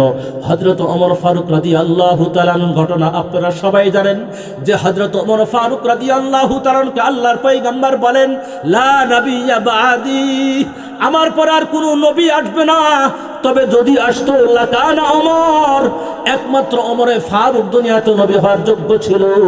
আমার পরে নবী হওয়ার জন্য একমাত্র আমার মুহাদ্দিস হযরত ওমর, সেই একমাত্র আমার মুহাদ্দিস। কারণ প্রত্যেকটি নবীর জামানায় একজন করে মুহাদ্দিস থাকতো, একজন করে মুহাদ্দিস থাকতো। আমার পয়গম্বর মুহাদ্দিস হলেন হযরত ওমর রাদিয়াল্লাহু তাআলা আনহু। যে হযরত ওমর ফারুক রাদিয়াল্লাহু তাআলা আনহু, ওনার অন্তিম সজ্জায় একটা ঘটনা ঘটে গেছে। ইন্তেকাল যখন হয়ে গেল, ইন্তেকাল হয়ে যাওয়ার পরে ওনাকে দাফন কাফনের জন্য যখন প্রস্তুত করা হইতেছে, লাশটা ধোয়ানের কাজে যখন প্রোগ্রাম শুরু হয়ে গেল, লাশ ধোয়ানের কারণ যখন কয়েকটা সাহাবীকে নিযুক্ত করে দেওয়া হইল, তারা হযরত ওমরকে নিয়ে চলে লাশ যখন ধোয়াইবে সেই জায়গাতে নিয়ে চলে গেল। যাওয়ার পথে কাপড় চোপড় যখন খুলে দিতে হয়, খুলে তো দিতেই হবে ওই জায়গার মধ্যেই, কারণ আইসো বান্দা তুমি ল্যাংটা হইয়া, আইসো তুমি উলঙ্গ হ্যাঁ, আবার তোমাকে যেতেও হবে, কোনো কাপড় চোপড় নাই, শুধুমাত্র 3টা নতুন কাপড়, সাদা কাপড় ছাড়া। আর তোমার পরনের কোনো লুঙ্গি থাকবে না, দামি কোনো শার্ট বাদাম কোনো কিছুই থাকবে না। এই জন্য আবার বর্তমান জামানার কিছু কিছু পাগল আছে, কিছু কিছু গাঁজা খাওয়া পাগল আছে, তারা নাকি আবার বলে আইসো ল্যাংটয়া। এই জন্য মেয়ে আর ছেলে এক জায়গাতে ল্যাংটো হয়ে থাকলে আর কোনো অসুবিধা নাই, হুঁ খাজা বলতে থাকো। আছে না একদল, আছে না ধরবে, আছে না? এই ল্যাংটা মানে সেই ল্যাংটা না, আসছো তুমি ল্যাংটা হয়, কোনো অসুবিধা নাই। ছোট্ট মাসুম সন্তান, যার বয়স মাত্র 1.5 বছর বয়স, এই বাচ্চাটা মায়ের সম্মুখেও ল্যাংটা হয়, এই বাচ্চাটা নানার সম্মুখেও ল্যাংটা হয়, এই বাচ্চাটা আপন মায়ের সাথেও ল্যাংটা হয় ঘরে। তারপরে কিন্তু কাউকে ওই বাচ্চাটাকে বেয়াদব বলে না। যারা বলেন কেউ কি বেয়াদব বলে? কিন্তু এই সন্তান যখন 7 বছর 8 বছর যখন বয়স হয়ে যায়, একটু যখন বুঝমান হয়, অনেক বাচ্চারা আছে আবার বেকুব টাইপের বাচ্চা, ও আবার ল্যাংটা হওয়ার অভ্যাসী থেকে যায়। কেউ কেউ গোসল করার সময় একবারে যা আছে জার্সি পোশাক সব কিছু কুইলা একবারে লেভেল পজিশন হয়, গোসল টোসল করে। এরকম কিছু বাচ্চা কাচ্চা আছে। বাচ্চার মা তখন বলে না বাবা এরকম করতে নাই, এখন তুমি বড় হয়ে গেছো, খবরদার খবরদার, আর তোমার পরনের লুঙ্গি অথবা প্যান্ট অথবা হাফ প্যান্ট এটা খোলা চলবে না, গোসলের সময় তোমাকে এগুলো পরেই তোমাকে গোসল করতে হয়। কথায় কথায় মনে পড়তে, বর্তমান সমাজের ভিতরে আমাদের অনেক মা আর বাবা আছে যাদের সম্মুখে মাসুম সন্তানগুলো দাঁড়া থেকে পেশাব করে। খোদার কসম করে বলি, এই জিনিসটা কখনো বরদাস্তর মধ্যে নেবেন না। কারণ হলো মাসুম সন্তান, ও যদি নামাজ পড়ে, ও যদি কোরআন শরীফের কাছে যায়, সেটা কোরআন শরীফ তেলাওয়াত শোনে, ওই যদি ওয়াজ মাহফিলে বসে থাকে, এখানে এমনি ঘুমায় আর টিপায় আর এখানে বসে থাকে, আল্লাহর কসম খায়া বলতেছি, এই মাসুম সন্তান যত অনেক কাজের মধ্যে অংশগ্রহণ করবে, আল্লাহর কসম করে বলি সব নেক আমলগুলা ওর কান্দের মধ্যে জড়ো হবে না। এই নেক আমলগুলো তুমি বাবা আর তুমি তার মা, নেক আমলগুলো তোমাদের কান্দে জড়ো হইতে থাকবে। এই নেক কামের ফয়সালা, এই নেকগুলো তোমাদের আমলের মধ্যে জড়ো হইতে থাকবে। আর যত এই সমস্ত মাসুম সন্তানগুলো মায়ের সামনে দাঁড়ায় পেশাব করবে, মায়ের সামনে দাঁড়ায় পেশাব করবে, বাবার সামনে দাঁড়ায় পেশাব করবে, মা আর বাবার সম্মুখে খারাপ জবান যারা প্রয়োগ করবে, ছোট্ট ছোট্ট মাসুম বাচ্চাগুলা, খোদার কসম এটাও তোমার এমন হবে, এই বাচ্চার কোনো দোষ নাই, বাচ্চার কোনো গুনাহ হবে না, নেকও হবে না, যত গুনাহ করলো সব মা আর বাবার কান্দে। এই জন্য আপনারা যারা আছেন, এটা এখান থেকে তালিম নিয়ে যান। মাসুম বাচ্চাকে কখনো খাড়া থেকে পেশাব করতে দেওয়া নাই। বড় মানুষ তো পেশাব করা তো দূরের কথা, মাসুম সন্তানকে যেখানে বলা হয়েছে দাঁড়িয়ে থেকে পেশাব করো, দাঁড়িয়ে থেকে পেশাব করে কুকুর আর গরু বাছুর, অন্য হাইওয়ানাত যারা তারা দাঁড়িয়ে থেকে পেশাব করে। বর্তমান সমাজের মধ্যে কিছু কিছু শিক্ষিত লোক এমন আছে যাদের প্যান্ট পরে সেরা দাঁড়ায় থেকে পেশাব না করলে তাদের কাম হয় না। আছে না নাই? এই কথা বলেন, আছে না নাই? এমন প্যান্ট বানায়, আমি তো মনে করি ওই প্যান্টগুলো পরে কেমনে, কমপক্ষে 2-1 কেজি মালের তেল, সর্ষের তেল দিয়ে আগে পাউডার ভালো করে মলিন করতে হবে, এরপরে একজন প্যান্টটা ধরা লাগবো, ওই মাছের উপর থেকে লাভ দিয়ে পড়লে তারপর ভিতরে ঢুকে পড়বো, না হলে তো এত টাইট প্যান্ট কেমনে ফেলবে। আশ্চর্য ব্যাপার, একদিনকার ঘটনা, সত্য ঘটনা বলতে সত্য ঘটনা। ঢাকা জিরানিতে আমি একদিনকে আসরের নামাজ পড়তে লাগছি, সামনে একজন মুসল্লি নামাজ পড়তে আছে, যখন সেজদার মধ্যে গেছে আমি ভাবলাম এখানে আবার এই সাউন্ডটা কি, নাকি ওজন নষ্ট হয়ে গেল নাকি? আছে না কিছু মুরব্বী মানুষ আছে না, ওজুর মধ্যেই ওজন নষ্ট হয়ে যায়। হ্যাঁ আছে না, ওজুর ভিতরে ওজন নষ্ট হয়ে যাইতেছে। 60 আর 70 বছর যখন বয়স হয়ে যায়, 80 বছর বয়সের যখন কিছু মুরব্বী যখন আপনাদের বাড়িতে থাকে, তখন দেখবেন লাইন তার সামনে ডাইরেক্ট, কি বেটার বউ আর কি নিজের বউ আর কিছু নাতিপুতি সবার সামনে আছে না। তার মানে ওখানে যে দাঁতগুলো ছিল, ওখানে ব্রেক ছিল, ব্রেক লুজ হয়ে গেছে। বাড়ির সবাই জানে যে ব্রেক তার লুজ, এখানে সে খানা খাইতে পারতো, সেখানে ফেরফার, পেশাব করতে পারতো, ওখানে তো আসলেই ফেরফার। এরপরে মেহমান যারা নিয়ে পড়তো সেখানে ফেরফার। তার মানে যত জায়গাতে গেছে ফেরফারি আওয়াজও তার বন্ধ হচ্ছে না, তার মানে রিস্কার লাইন লুজ হয়ে গেছে, এটার আটকাইতে পারতেছে না। উজু করার সময় ফেরফার শুরু হয়েছে, নামাজে দাঁড়াইছে মুসল্লিদের শেষ অবস্থা। এমনও কোনো মুরব্বী আছে যে ওই ফেরফারের সাথে 2 নম্বর পর্যন্ত করে, আছে না। সুতরাং আমি তখন সামনের দিকে তাকায় দেখলাম, কে রে ওযু নষ্ট হইল নাকি অন্য কিছু হইতেছে। এখন সামনের দিকে যখন উঠছি, ওঠার পরে দেখতেছি মাশাআল্লাহ যে প্যান্টটা ছিল মাঝখান থেকে লেভেল পজিশন ছিঁড়ে সবগুলো মুছে গেছে, একটা ভাড়া লাগে এখন আন্ডারগ্রাউন্ড সব বের হয়ে গেছে। এই হলো আমাদের দেশের প্যান্ট। এই প্যান্ট পরে মুসলমানেরা, এই প্যান্ট পরে মুসলমানেরা প্যান্টগুলো পরতেছে এখান থেকে নাভির নিচে, ওই প্যান্ট নাভির উপরে পড়তে পারে না। যে প্যান্টের কথা বলতেছি ওটা নাভির উপরে পরিধান করতে, নাভির নিচে পরিধান করে, আর ওর নিচটা গেছে একদম গাইটের একের পায়ের নিচে গোসার নিচে চলে গেছে। এটা হলো যুবকদের পোশাক। এটা হলো কাদের পোশাক? যুবকদের পোশাক। শয়তান দেখে খুব খুশি হয়, মাশাআল্লাহ তুই না আমার দলে ঢুকে পড়তো, আলহামদুলিল্লাহ তোর জন্য দোয়া করি, জাহান্নাম রেডি। বুঝলেন না? শয়তান খুব খুশি হয়। আর আমাদের দেশের মা বোনেরা তাদের আবার পোশাক কিরকম? ওদেরটা নাভির নিচে ঠিক আছে, পুরুষেরটাও নাভির নিচে, ওয়ারটাও নাভির নিচে, মাশাআল্লাহ নিচের দিকে আর হাঁটু গায়েটের নিচে যায় না, তলাতে আর যায় না, ওয়ারটা ওই কম পকেট গিরে আধা দুপুরে আছে না, আছে না? কথা কয় না, আছে না, আছে না? এরকম নাই?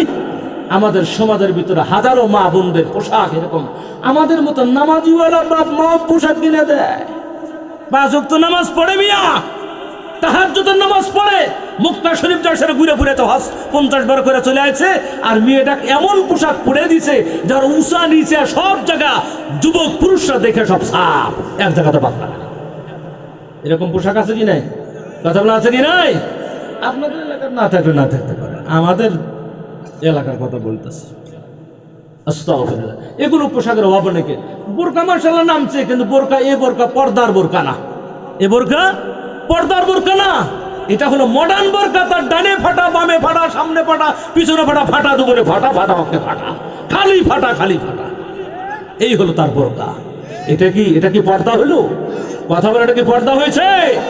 এরকম পোশাক যে সকল মা আর বাবা যে সন্তানদেরকে ক্রয় করে দিচ্ছে, এই সন্তানগুলো কখনো ভবিষ্যতে ভালো হওয়ার আশা করা যায় না, আশা করা যায় না।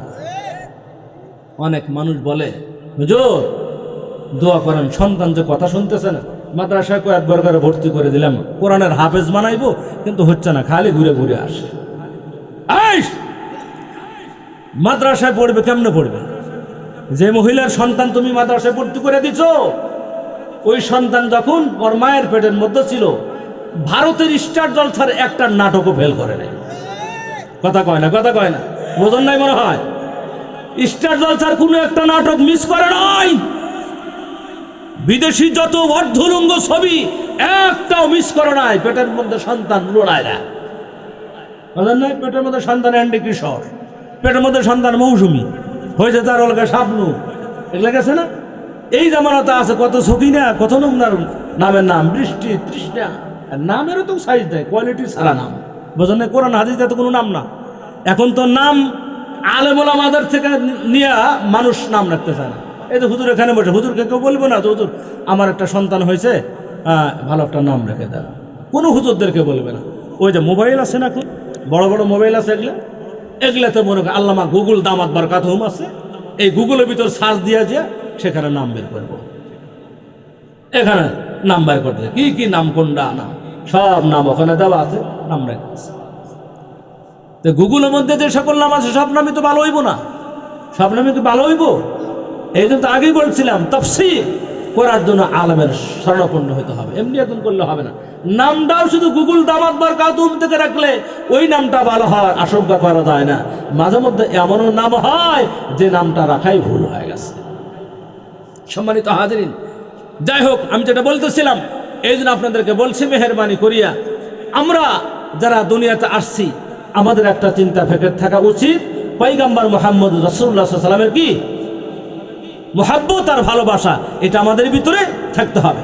বলতেছিলাম আপনার মসজিদের সামনে বাড়ি, এই মসজিদের সামনে বাড়ি থেকে যখন আজান দিয়া দিল, তখন আজানের শব্দটা শোনার পরে দিয়া আপনার আর আমার মনের মধ্যে যখন দ্বিধা সম্পন্ন হইল না, মসজিদে আজান হয়ে গেছে, নামাজটা আমাকে পড়তে হবে, তাহলে আমি কেমন মুসলমান?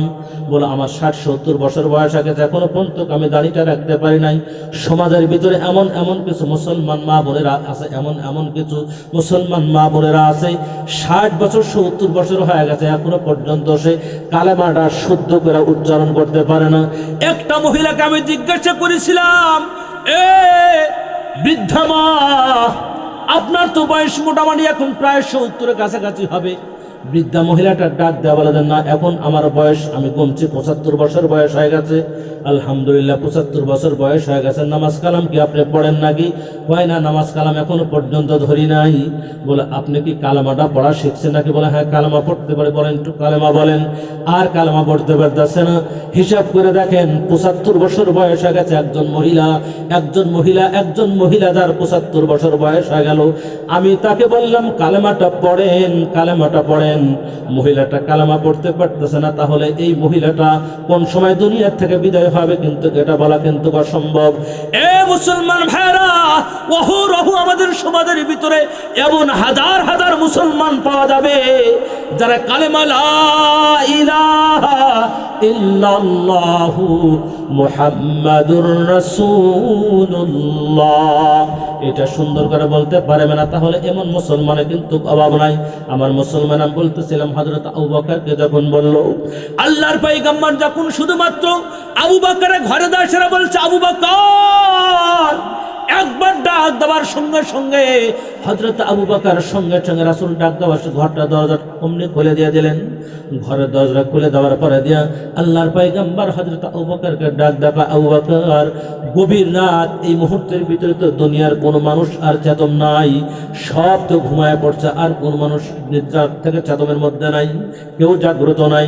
আপনাকে ডাক দেওয়ার সঙ্গে সঙ্গে আপনি কেমনে চেতন পাইলেন? কিভাবে এখানে আপনি দরজাটা খুলে দিয়ে দিলেন? আল্লাহর পয়গম্বরের কথাটা শোনার পরে দিয়া হযরত আবু বকর ডাক দেখায়, পয়গম্বর আজ থেকে 3 মাস পূর্বে যখন আমাকে আপনি বলেছিলেন হিজরত কোন সময় করা লাগবে, এটা কিন্তু বলে সময় আসবে না, যে কোনো মুহূর্তে আমি কিন্তু তোমাকে হিজরতের জন্য তোমাকে পয়গাম করতে পারি, সংবাদটা জানাইতে পারি। আল্লাহর পয়গম্বর ওই যে আপনি 3 মাস পূর্বে, আজ থেকে 3 মাস পূর্বে আমাকে আপনি অভয় বাণী দিয়েছিলেন, আমাকে সংবাদ দিয়েছিলেন, ওই দিন কার পর থেকে আজও পর্যন্ত আপনার আবু বকর এই বিছানার সাথে আজও 3 মাস হয়ে গেল।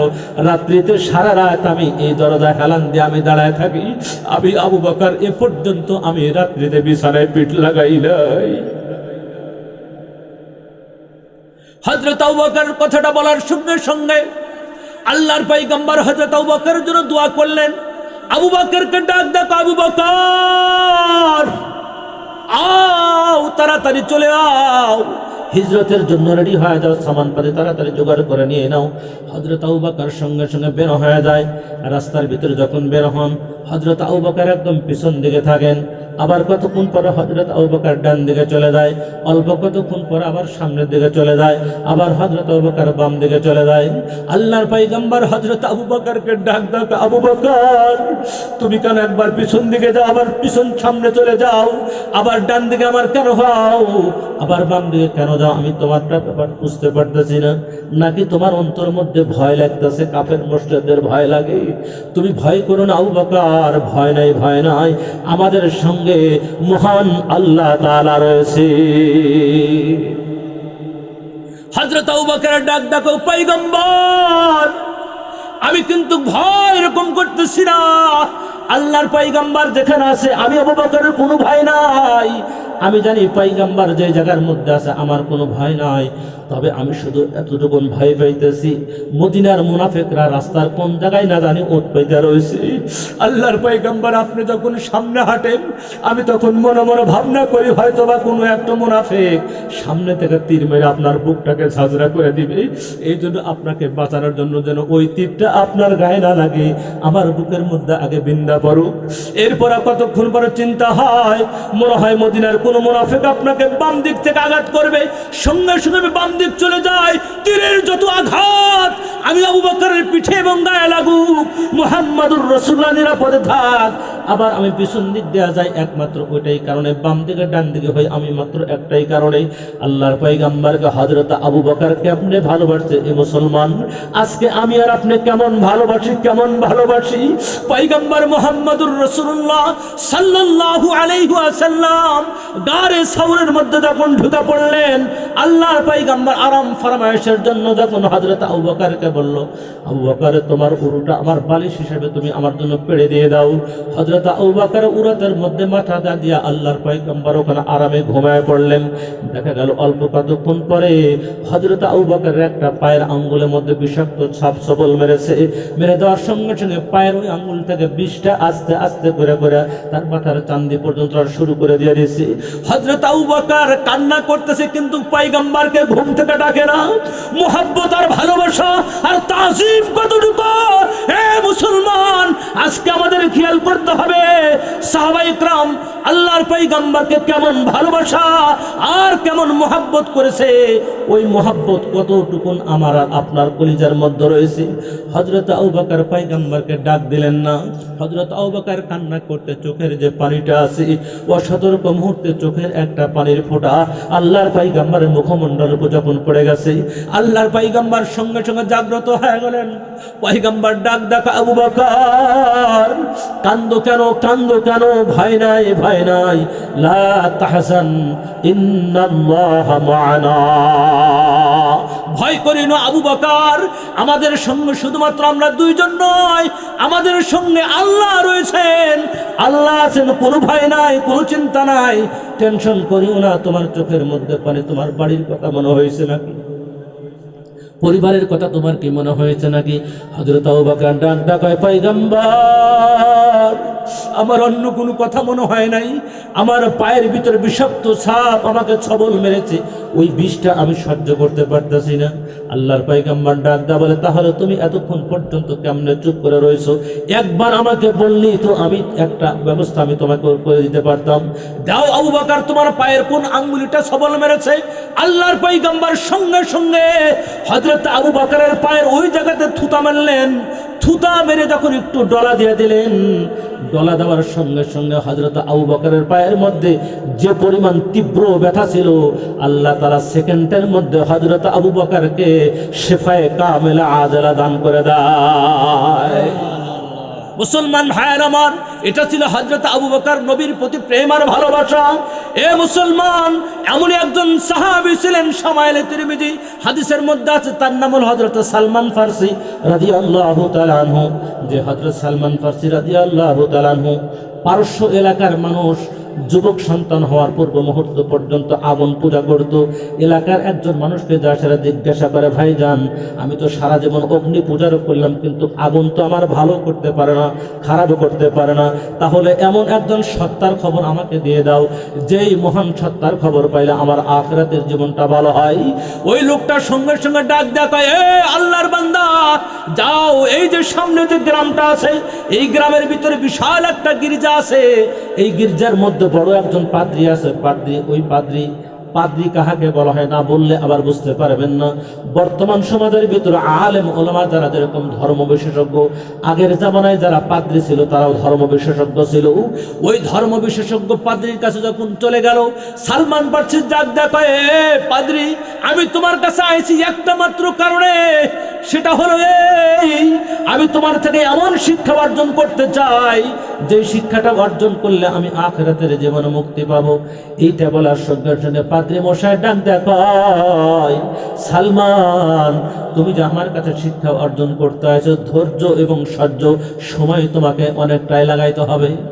এখনকার বর্তমান কিছু কিছু মানুষের বুড়ো হয়ে গেলে কেউ বলে যে আমার আর কোরআন শরীফ শিক্ষা অর্জন করার টাইম নাই, বলে কি বলে না?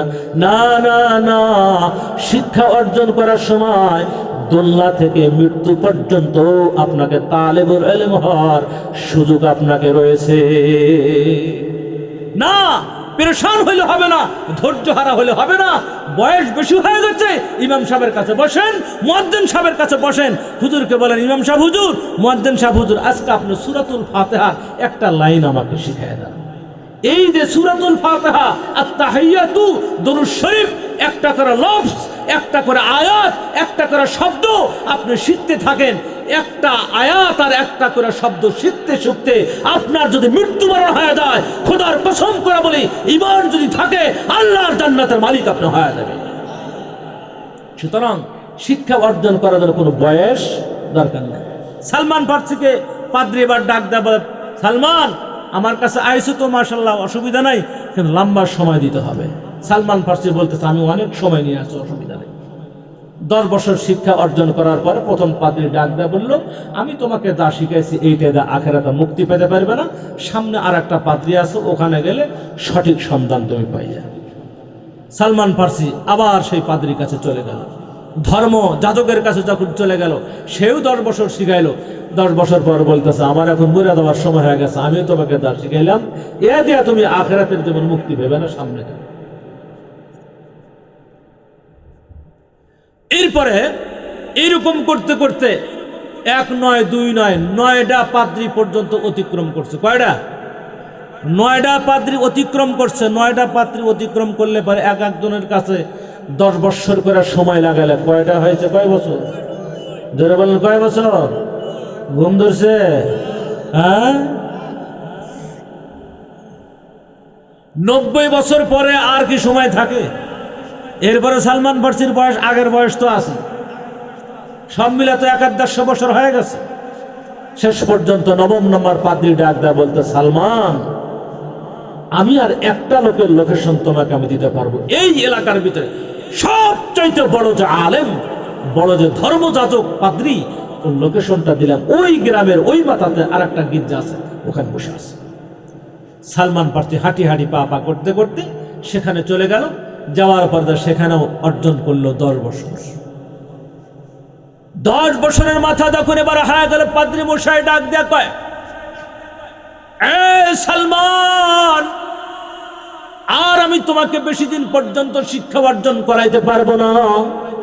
আমারও তো দাড়িগুলো একদম পেকে ঝুনা ঝুনা হয়ে গেছে, দাঁতগুলো গুলো করে পড়তেছে, মুখের ভাষাও দুর্বল হয়ে গেছে। তার মানে আমার বয়স এখন 150-200 বছর বয়স হয়ে গেছে, আমার অনেক বয়স হয়ে গেছে। সম্ভবত আর বেশি দিন বাঁচার আমার কায়দা নাই। তবে 10 বছর পর্যন্ত যে আমি তোমাকে শিখাইলাম, এই শিক্ষা দেয়া কিন্তু তুমি আখিরাতের জীবনে সফলতা অর্জন করতে পারবা বলে এমন শিক্ষা আমি তোমাকে দিই নাই। সালমান ফার্সি বৃদ্ধ হয়ে গেছে, তারও দাড়ি পেকে গেছে। সালমান ফার্সি ডাক ডাকায়, পাদ্রী, এত 100 বছর শিক্ষা অর্জন করার পরে দিয়া এখনো পর্যন্ত আমি শুনলাম শেষ পর্যন্ত আখিরাতের শিক্ষা আমার অর্জন হয় নাই, তাহলে আর কতদিন পর্যন্ত আমি এই শিক্ষাটা অর্জন করতে পারবো? 10ম নম্বর পাদ্রী ডাক দেখায়, সবাই তিরমিজি হাদিসের মধ্যে আছে 10ম নম্বর পাদ্রী এবার সালমান ফার্সিকে ডাক দেখায়, তাহলে তুমি আমার একটা কথা শোনো, আর কোনো পাদ্রীর কাছে সময় লাগাতে হবে না, একজন মানুষের লোকেশন আমি তোমাকে দিয়ে দিব। ওই লোকটার পর্যন্ত তোমার হায়াত যদি থাকে, তাহলে ওই লোকটার কাছে কালেমা পড়লে পারে, খোদার কসম করে বলি আর অন্য কোনো মানুষের কাছে যাইতে হবে না। একটা লোকের কাছে কালেমা আর বায়াত পড়লে আল্লাহর জান্নাতের মালিক হয়ে যাইবা। সালমান ফার্সি ডাক ডাকায়, তাহলে সেই লোকটার নাম বলেন। পাদ্রী ডাক ডাকায়, লোকটার নাম হলো মুহাম্মাদুর রাসূলুল্লাহ। সালমান ফার্সি ডাক ডাকায়, মুহাম্মাদুর রাসূলুল্লাহ নাম হলো মুহাম্মদ। ওই জামানার ভিতরে যে কোনো একজন ভণ্ড মানুষ তো নবী হিসাবে দাবি করতে পারে যে আমার নাম হলো মুহাম্মদ, তাহলে এর চেনার একটা কায়দা কানুন আমাকে আপনি বলে দিয়ে দেন। বলে, এটা তো 1 নম্বর নাম হলো তার মুহাম্মদ। বলে, ওই লোকটার বাবার নাম হবে আব্দুল্লাহ, মায়ের নাম হবে আমিনা। নিজ এলাকার থেকে মদিনা অঞ্চল এলাকার ভিতরে সে হিজরত করে চলে যাবে। ওর কাছে যায়, সেটা তুমি বায়াত পড়ে নিয়ে মুসলমান হয়ে যাইবা। পাদ্রীর কথা শোনার সঙ্গে সঙ্গে সালমান ফার্সি ডাক দেখায়, যে কোনো একজন মানুষ দাবি করতে পারে আমার নাম হলো মুহাম্মদ, আমার বাবার নাম হলো আব্দুল্লাহ, মায়ের নাম হলো আমিনা, তাহলে ওই জামানার ভিতরে আমি ওই লোকটাকে চিনবো কোন কায়দার মধ্যে? এমনকি কোনো প্রমাণ আপনার কাছে আছে নাকি, জানা আছে নাকি, যে প্রমাণগুলো বিস্তার প্রসার করলে পরে আমি ওই লোকটাকে সঠিকভাবে চিনতে পারতে আমাকে সুবিধা হবে? পাদ্রীর সঙ্গে সঙ্গে ডাক দেয়, বলে, সালমান রে, আমি তোমাকে 3টা প্রশ্ন তোমাকে আমি শিখায় দিয়ে দিব। এই 3টা প্রশ্নের সমাধান যদি ওই লোকটা দিতে পারে, তাহলে মনে করবা এই লোকটা প্রকৃত মুহাম্মদ। আর এই 3টা প্রশ্নের জবাব যদি দিতে উল্টামাল্টা হয়ে যায়, মনে করবে এটা হলো ভণ্ড মোহাম্মদ, এর কাছে তোমাকে বায়াত হওয়া যাবে না, এর কাছে তোমাকে কালেমা অর্জন করা চলবে না। সঙ্গে সঙ্গে সালমান পাদ্রী ডাক দেওয়ায় 3টা প্রশ্ন আমাকে শিখাইয়া দিয়ে দেন। এবার পাদ্রীর ডাক দেওয়ায় 1 নম্বর প্রশ্ন হলো, ওই লোকের কাছে যখন তুমি চলে যাইবা, যাওয়ার পরে দেয়া তুমি কিছু খেজুর তার কাছে নিয়ে চলে যাইবা। খেজুরটা নিয়ে যায়, সেটা বলবা, মোহাম্মদ আজকে যে খেজুরের যে ভাণ্ডটা আপনার কাছে আমি নিয়ে আসি, এই খেজুরগুলা কিন্তু আপনার জন্য হাদিয়া নিয়ে আসছি। উনি সত্যিকারী মোহাম্মদুর রাসূলুল্লাহ যদি হয়, তাহলে আল্লাহর পয়গম্বর নিজেও খাইবেন, সাহাবা ইকরামদের ভিতরে বন্টন করে দিয়ে দিবে। বলে 2 নম্বর প্রশ্ন কি? বলে 2 নম্বর প্রশ্ন হলো, তারপর দিন আবার কিছু খেজুর নিয়ে তুমি চলে যাইবা। যা সেটা বলবা, মোহাম্মদ আজকের যে খেজুরগুলা নিয়ে আসছি, এই খেজুর কিন্তু আপনার জন্য হাদিয়া না, এই খেজুরটা আপনার জন্য সাদাকা। আল্লাহর পয়গম্বর যদি উনি হয়ে থাকে, খবরদার খবরদার, উনি ওই খেজুরটা, ওই খেজুর টুকনির খেজুরের ভাণ্ডটা উনি গ্রহণ করবে না, নিজে তো খাইবেন না। সাহাবা ইকরামদের ভিতরে ইঙ্গিত করে দেয়া দিবে, সাহাবা ইকরাম ওটাকে গ্রহণ করবে, ওনারা সেটা খায় নিয়ে নেবে। এটা হলো 2 নম্বর। 3 নম্বর কি? বলে 3 নম্বর হলো, এই মোহাম্মদ সত্যিকারী মোহাম্মদুর রাসূলুল্লাহ যদি হয়, এমন কিছু কথা বলবা, যেই কথাটা বলার কারণে দুনিয়ার সাধারণ মানুষ রাগে বাঘ হয়ে যাবে। খুদার কসম করে বলি, সত্যিকারী মোহাম্মদুর রাসূলুল্লাহ যদি উনি হয়, রাগের কথা যতই বলো না কেন, উনি জীবনেও কোনোদিন তোমার সঙ্গে রাগ করবে না। রাগের উপরে ওনার ধৈর্য এবং সোহাগটা ওনার প্রাধান্য পাবে, তোমার মনটা খারাপ করবে না। লম্বা কাহিনী, অতটুকুন সময় আমার হাতের মধ্যে নাই। শেষ পর্যন্ত একটা ইহুদি চক্রান্তের মাধ্যম দিয়া হযরত সালমান ফারসি রাদিয়াল্লাহু তাআলা আনহু মদিনা এলাকার মধ্যে চলে গেলেন। মদিনা এলাকার ভিতরে চলে যাওয়ার পর একদিনকার ঘটনা দেখে, মদিনা কোবা নামে পল্লী একটা জায়গা আছে, সৌদি গভর্নমেন্ট কোবা নামে ওই পল্লী জায়গাটা আজ পর্যন্ত চতুর্দিক দিয়ে ইটাতে বেষ্টন করে রেখে দিয়েছে। মদিনাতুল মুনাওয়ারা আমরা গিয়েছিলাম, মক্কার ভিতরে আমরা গিয়েছিলাম, মসজিদে কোবার ভিতরে আল্লাহ তাআলা আমাকে শুকর দান করছে, আল্লাহ তাআলা আমাকে মহাব্বত আর আমাকে তৌফিক দান করছে। ওখানে আমি 2 রাকাত নামাজ পড়ছি, মসজিদে কোবার 2 রাকাত নামাজ আমি পড়েছি, নফল নামাজ। এই মসজিদে কোবার অঞ্চলের ভিতরে পয়গম্বর মুহাম্মদুর রাসূলুল্লাহ সাল্লাল্লাহু আলাইহি ওয়াসাল্লাম একটা উটের মধ্যে উনি বসা আছে। হযরত সালমান ফারসি রাদিয়াল্লাহু তাআলা আনহু এলাকার লোকদের কাছে এসে দেখলেন যে আশ্চর্য ব্যাপার রে, এলাকার আবাল বৃদ্ধ প্রণীতা অনেক লক্ষ লক্ষ মানুষ, হাজার হাজার মানুষ চতুর্দিকে সবাই বেষ্টন করা রয়েছে। মাঝখানে একজন মানুষ উটের মধ্যে এরকম বসা রয়েছে, সুন্দর একটা সাদা রুমাল তার মাথার মধ্যে দেওয়া আছে। মদিনার এলিত বেলিত যে বাতাসগুলো আছে, সুন্দর মনোরম পরিবেশের যে বাতাসটা ওই লোকটার চেহারায় যখন লাগে, রুমালটা তখন এদিক ওদিক যখন সরে যায়, আল্লাহর পয়গম্বরের চেহারা বের হয়। তবে এই চেহারাটা এত সুন্দর চেহারা, এত সুন্দর চেহারা, এত সুন্দর চেহারা, আকাশের 14 তারিখের চাঁদের মধ্যে কলঙ্কের ছাপ দেখা যায়, এই লোকটার চেহারার মধ্যে কোনো কলঙ্কের ছাপ দেখা যায় না। সালমান ফারসি খেয়াল করে দেখতেছে, তামাম মক্কা আর মদিনার ভিতরে যত মানুষের চেহারা দেখেছি, বাইরের এলাকার মানুষের যত চেহারা আমি দেখেছি, খোদার কসম একটা মানুষের চেহারা এই লোকটার চেহারার সাথে মেলে না। মনে হয় আকাশের 14 তারিখের চাঁদের যে আলো, তার চাইতে বেশি আলো এই লোকটার চেহারার মধ্যে থেকে বের হইতেছে। আল্লাহু আকবার, আল্লাহু আকবার। হযরত সালমান ফারসি রাদিয়াল্লাহু তাআলা একটা লোককে খপ করে হাত ধরে বলে, আল্লাহর বান্দা, তোমরা সবাই তো এখানে দাঁড়িয়ে রয়েছো, যে লোকটা এই উটনির মধ্যে দাঁড়িয়ে আর চুটনির মধ্যে বসা রয়েছে, সামনে যে লোকটা আছে, এই লোকটার নাম কোথায় থেকে আসছে? এলাকার লোকজন ডাক দেখায়, তার নাম হলো মোহাম্মদ। যখন মোহাম্মদের নামটা বলছে, সালমান ফারসির ওই যে মাথার মধ্যে, ওই যে পারস্য এলাকার যে পাদ্রীর কথাটা মাথার মধ্যে সঙ্গে সঙ্গে জেগে গেছে। মনে মনে ভাবছে, হয়তো ওই যে আমাকে বলছেন নাম হলো মোহাম্মদ, বাবার নাম হলো আব্দুল্লাহ, মায়ের নাম হলো আমিনা, মনে হয় এই লোকটার সঙ্গে মিলে যাবে। সঙ্গে সেখান থেকে চলে গেলেন। এর পরবর্তীতে আবার এসেছেন আল্লাহর পয়গম্বর মসজিদে নববীর ভিতরে সুন্দর করে এলাকার লোকদের নিয়ে সাহাবায়ে কেরামদেরকে তালিম দিতেছে। এমন শব্দের ভিতরে আল্লাহর পয়গম্বর মুহাম্মদুর রাসূলুল্লাহ সাল্লাল্লাহু আলাইহি ওয়াসাল্লাম এই জায়গার মধ্যে বসে রয়েছে। হযরত সালমান ফারসি রাদিয়াল্লাহু তাআলা আনহু, লম্বা কাহিনী বলতে গেলে অনেক সময় লাগবে, আমি সংক্ষেপ করে নিয়ে চলে আসলাম। একটা খেজুরের ভাণ্ড, মালিকের বাড়ি থেকে খেজুরের একটা পেয়ালা বা একটা ভাণ্ড বা একটা ঝাঁকা যেটাই বলেন না কেন, এইটা পয়গম্বরের কাছে যখন মসজিদ নববীর দরজায় সঙ্গে এসে দাঁড়ায় গেল, আল্লাহর পয়গম্বর সাহাবায়ে কেরামদেরকে ডাক দা বলে, এ সাহাবীরা রে, এ সাহাবী, মাঝখান দিয়ে রাস্তা তোরা ছেড়ে দিয়া দে, ওই দেখুস না সালমান আমার সঙ্গে সাক্ষাৎ করার জন্য চলে আসছে। আল্লাহু আকবার বলে। সালমান ফার্সিকে আল্লাহর পয়গম্বর জীবনেও কোনোদিন দেখেন নাই। সালমান ফার্সি পয়গম্বরের সঙ্গে কোনোদিন দেখা সাক্ষাৎ হয় নাই। কেমনে বুঝলো, কেমনে জানলো? আল্লাহ যদি জানায়, জানতে অসুবিধা হয় না, গায়েব জানা লাগে না, আল্লাহ পয়গম্বরকে জানায়। আল্লাহর পয়গম্বর যখন বলেছে, সাহাবীরা রে, আমার সালমানকে জাগা দাও, সালমান আমার সঙ্গে সাক্ষাৎ করার জন্য চলে আসছে। হযরত সালমান ফার্সি রাদিয়াল্লাহু তাআলা আনহু অর্ধেক ঈমান ওই সময় গ্রহণ করা শেষ হয়ে গেছে। আরে যেই লোকটা আমাকে জীবনে কোনোদিন দেখা নাই, আমার বাপ দাদার গোষ্ঠী পর্যন্ত সে চেনে নাই, আমার চাইতে পয়গম্বর মুহাম্মদ অনেক ছোট বয়সের হবে, জীবনে কোনোদিন সাক্ষাৎ হয়নি, আমি তার সাথে সাক্ষাৎ করিনি, কেমনে বুঝলো, কেমনে চিনলো? মনে হয় এর মধ্যে কোনো গোপন একটা সংবাদদাতা আছে, খবরদাতা আছে। বলে অবশ্যই তো খবরদাতা আছে, সে হলো জিবরাইল। মাঝখানে আছে জিবরাইল আর শুরুতে আছে আল্লাহ রাব্বুল আলামিন। খবর যখন হয়ে গেছে, সাথে সাথে আল্লাহর পয়গম্বরের কাছে একদম চলে আসলেন। সালমান ফার্সি ডাক দা বলতেছেন, এই যে পয়গম্বর মুহাম্মদ, আপনার জন্য কিছু খেজুর নিয়ে আসি। আল্লাহর পয়গম্বর নিজেও খাইলেন, সাহাবায়ে কেরামদের বন্টন করে দিলেন। এবার প্রশ্নরা আপনারা ওয়াজ শুনে থাকলে বুঝছেন, এবার আল্লাহর পয়গম্বর পাস না ফেল করছে, জোরে বলেন। দ্বিতীয় দিন আবার খেজুর নিয়ে আসলো, বলতো পয়গম্বর এটা আপনার জন্য সাদাকা। আল্লাহর পয়গম্বর গ্রহণ করলেন না, সাহাবায়ে কেরাম গ্রহণ করলো। 2 নম্বর পরীক্ষাতে পাস না ফেল। 3 নম্বর দিন আল্লাহর পয়গম্বরের কাছে এসে বলতেছে, ওগো মুহাম্মদ, আপনি বলে এই জামানার নবী, আপনি নাকি নবুয়াতে নিয়ে আসছেন জামানার আখেরি পয়গম্বর মুহাম্মদুর রাসূলুল্লাহ।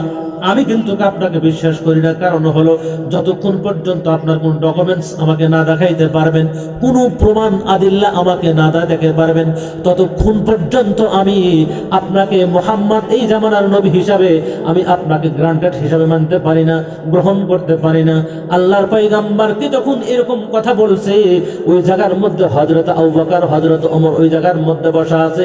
একজন বৃদ্ধ মানুষ এসে যখন পয়গম্বরকে এরকম করে কথা বলছে, হযরত ওমর তরবারিটা আস্তে করে খুলতেছে আর মনে মনে ভাবতেছে, যেই মুহাম্মদুর রাসূলুল্লাহকে জীবন মরণ দেয়া ভালোবাসি, ওই মুহাম্মদকে সম্মান লক্ষ্য করে তার সম্মান মর্যাদাবিহীন করে কথা বলবে ওমর এই জায়গা থেকে, তাহলে তার কল্লাটা আর মাথার সঙ্গে থাকার দরকার নাই। ওমরের মেজাজ খারাপ হয়ে গেছে, তরবারিটা বের করতেছে। না না, বৃদ্ধ লোক হয়ে গেছে, বয়স যখন 72 হয় তখন 72 বলা হয়ে যায়। মনে হয় এই লোকটা 72 বেয়াদব হয়ে গেছে। আল্লাহর পয়গম্বর থেকে ডকুমেন্টস আবার কেমনে চাই? আমরা এখানে বসে থাকতে পয়গম্বরের কোনো ডকুমেন্টস লাগবে না। আল্লাহর পয়গম্বর কোনো প্রমাণের দরকার নাই। এইটা বলে যখন তরবারিটা তখন খাপ থেকে বের করতেছে, আল্লাহর পয়গম্বর সঙ্গে সঙ্গে ডাক কয়, ওমর থেমে যাও, থেমে যাও, পাগলামি করিও, মেজাজ দেখায়ও না। সালমানের কথা অমান্য করে সালমানের কথা তোমরা অবিশ্বাস করিও না, এর কথাকে তোমরা ফালায় দিও না। কারণ এই জামানার ভিতরে যে কোনো একজন ভণ্ড মানুষ তো নবী হিসাবে দাবি করতে পারে। বর্তমান জামানাতে এরকম দেখেন, এই যে পীর, লাল শালুওয়ালা পীর এবং সাদা শালুওয়ালা পীর, এ দেশের কোনো অভাব নাই। হক্কানি পীর মুর্শিদ গুলো বর্তমান বিদায় হয়ে গেছে। এই সমস্ত আইলা জাইলা গামছা বাবা, তালা বাবা, শেকল বাবা, জট বাবা, সালা বাবা, জুলা বাবা, যত দুনিয়ার বাবা টাবা দেয়া ঘাড়ি হয়ে গেছে, এই সমস্ত এলেমালো বাবা দেয়া দুনিয়াটা একদম মানে ভরাপূর্ণ হয়ে গেছে। আসল পীরের অস্তিত্ব এই সমস্ত সবগুলো জোয়াটালা আর সালাগুলা বাবা, এরা সব বিলীন করে দিয়েছে। এই জন্য বর্তমান জামানাতে আপনি আসল পীর কোনটা ধরবে? জোয়াটার সালা বাবা নিয়েই তো আমাদের জীবন আর কর্ম সারা। ঠিক না বেঠি? হায় হায়, বাবার কোনো অভাব নাই। সালা বাবা, জুলা বাবা, ন্যাংটা বাবা, গামছা বাবা আর জুলা খাতা বাবা, অভাব নাই।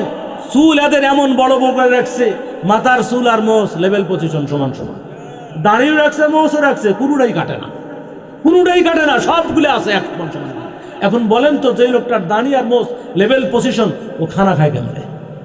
হ্যাঁ, আমি তো মনে করি যে কমপক্ষে 3 জন মানুষের সহযোগিতা ছাড়া এই লোটা খানা খেতে পারবে না। লাঠি একটা ভিতর দিয়ে দইরা মোস্তা উঁচু করে ধরা লাগবে, আর একজন জন্মের মতো ভাত ভিতর ঢুকায় দেওয়া লাগবে। আর যদি কোনো সময় ডাল দিয়ে যদি ভাত খায় আসতেছে, মনে হবে কেবলই গু খাইছে। এরকম লোকের অভাব নেই আমাদের দেশে, বহু এরকম লোক আছে। সঙ্গত কারণে এমনও কিছু পীর আমাদের দেশে নেমে পড়ছে, এমনও পীর কিছু নামছে যারা দাঁড়িয়ে বস লেভেল পজিশন রাখতেছে, জীবনে কোনোদিন অজু গোসলের বালাই নেই, আছে না? অজু গোসলের কোনো কারবার নাই, নামাজ নাই, অজু নাই, বন্দেগী নাই, গোসল নাই, কোনো কিছু নাই। এগুলো দেখুন দিয়া যে রাস্তা দিয়া যায়, কম পক্ষে 10 হাত ফাঁকে থেকে দুর্গন্ধে, আর কোনো রহমতের ফেরেশতা দূরের কথা, শয়তানে যাওয়া মুশকিল আছে। হয়ে গেছে এরকম কথা বলেন না? এমন ভাবে চুলগুলো রাখছে অজু গোসল ছাড়া, জট এরকম হয়ে গেছে যে ভিতরে তো উকুন বসছি, উকুন বসার কারণে, গোসল না করার কারণে ওই উকুন প্রমোশন পায় ছাইবোকা হয়ে গেছে। উকুন প্রমোশন পায় ছাইবোকা হয়ে গেছে। এরকম বাবা দিয়ে আমাদের সমাজে হাজার হাজার রন্ধ্রে রন্ধ্রে পুষে গেছে। নামাজ কালাম না পড়লেও কোনো অসুবিধা নাই, নামাজ না পড়লে ইমানটা তাজা আছে। হু বাবা, হু বাবা, আসলে কথা বলে আছে না নাই? মুহতারাম হাজিরিন, এই জন্য আল্লাহর পয়গম্বর মুহাম্মদ রাসূলুল্লাহ সাল্লাল্লাহু আলাইহি ওয়াসাল্লাম বলতেছেন, এই ওমর খবরদার, যে কোনো একজন মানুষের আসল প্রমাণটা দেখা দেওয়া দরকার। সালমান যে প্রমাণের জন্য আসছে, সালমানকে সুযোগ দাও। সালমানকে বলতে, সালমান আমার প্রমাণ যদি তুমি চাও, তাহলে আমার পিছনের কাপড়টা উঠায় দেখো, 2 কাঁধের মাঝখানে আমার প্রমাণ সেখানে আছে। হযরত সালমান ফারসি রাদিয়াল্লাহু তাআলা সঙ্গে সঙ্গে আল্লাহর পয়গম্বরের পিছন থেকে কাপড় উঠাইয়া পয়গম্বরের পিছনে 2 কাঁধের মাঝখানে তাকায় আসারা দেখে পবিত্রের গোস্তের মতো উদীয়মান হয় এক টুকরা এরকম গোস্ত আছে, যে টুকরা গোস্তের মধ্যে লেখা আছে লা ইলাহা ইল্লাল্লাহু মুহাম্মাদুর রাসূলুল্লাহ।